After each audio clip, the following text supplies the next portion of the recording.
freeze-dried blueberries do not sink. They also make a batter a bit drier than I anticipated. Hello, howdy, and welcome back to my kitchen. I'm Catherine, the Aerogarden Homesteader. I normally eat homemade granola for breakfast with homemade yogurt, and this has been my go-to breakfast for quite a while now. I mostly stick to the same recipe with mostly the same ingredients, as I found a combination that works for me. But there's just something about eating cold yogurt in the middle of winter that has been making me feel really cold lately. So I decided to give baked oatmeal a try, mostly because I have a 50-pound bag of oats I am working my way through. I really don't want these going bad. So I tried a few, and once I got the basic recipe down, I began using that to clean out a few things from my pantry and mix up the options a little.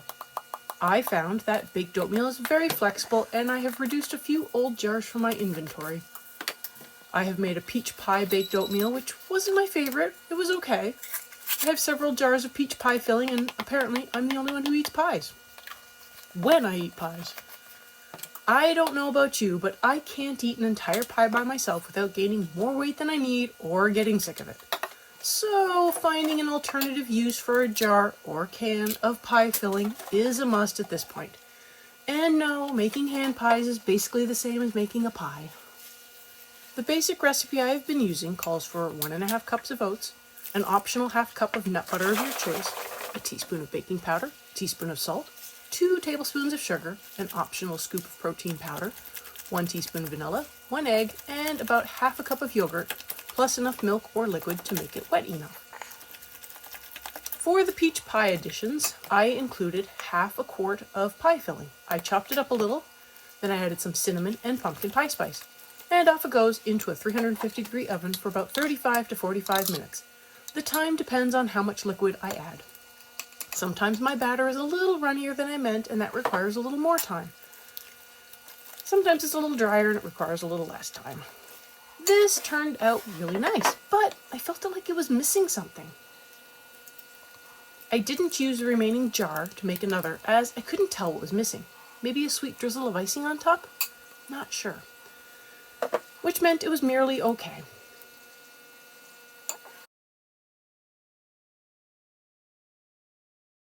Moving on to another item I needed to clean out of the pantry was a failed batch of freeze-dried blueberries. They were a fail because I didn't cut them in half, so they bubbled sugary liquid out of the holes I poked and still seemed sticky even though they were in there for a long time. Still, I couldn't tell if I got all of the moisture out, so they were deemed unfit for long-term storage purposes.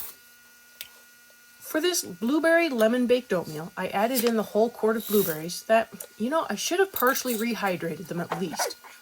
I added a tablespoon or 2 of bottled lemon juice, but that really should have been real lemon juice with some zest. But I was working with what I had.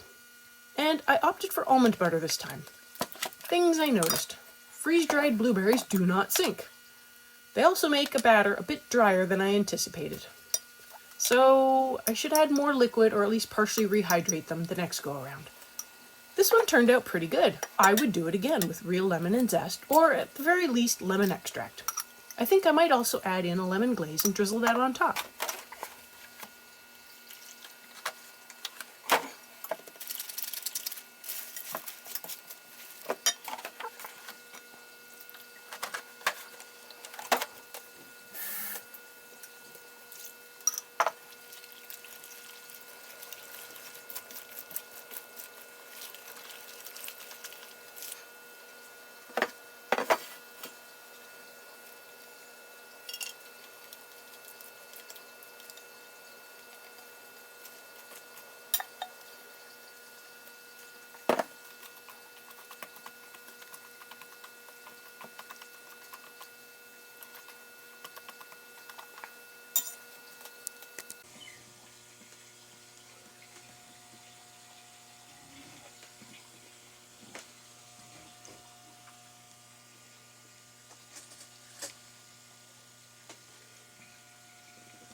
I did a pumpkin walnut one next, and this wasn't exactly a favorite either, but I think it was because I didn't put in enough pumpkin pie spice. Otherwise, I think it was okay. I ended up using the entire pint, liquid and all of the pumpkin, to get the right consistency for the batter. I felt that the liquid contained flavor and nutrients, so there was no need to waste it. I did break up my walnuts a little bit so I didn't have massive chunks. I think raisins would also be a nice addition if you prefer those instead of nuts. I don't, so I opted for the nuts. This just needed more spice in it, and I did get fresh cinnamon, but maybe I'm not adding in enough to get the flavor just right. But otherwise, this was pretty good.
My next one was the zucchini harvest baked oatmeal. I have a recipe for zucchini harvest bars, and this was my attempt at a baked oatmeal version. This is also lemon based, and I got a real lemon this time, and yes, definitely a game changer. I had a pint of freeze-dried shredded zucchini that I did to preserve the zucchini, but wasn't sure what to do with it.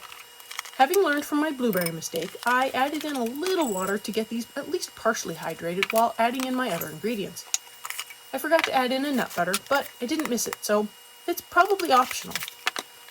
I use it for a little fat content and protein content, both of which create a satiating feeling. I did about half a lemon's worth of zest and half a lemon's worth of juice. I only did half the pint of zucchini because I did pack it in there, but I think I might have been able to handle the whole thing. This was almost my favorite. It was a close second. I also have freeze-dried shredded carrot, so I could make a carrot cake baked oatmeal, possibly with a cream cheese drizzle on top if I wanted.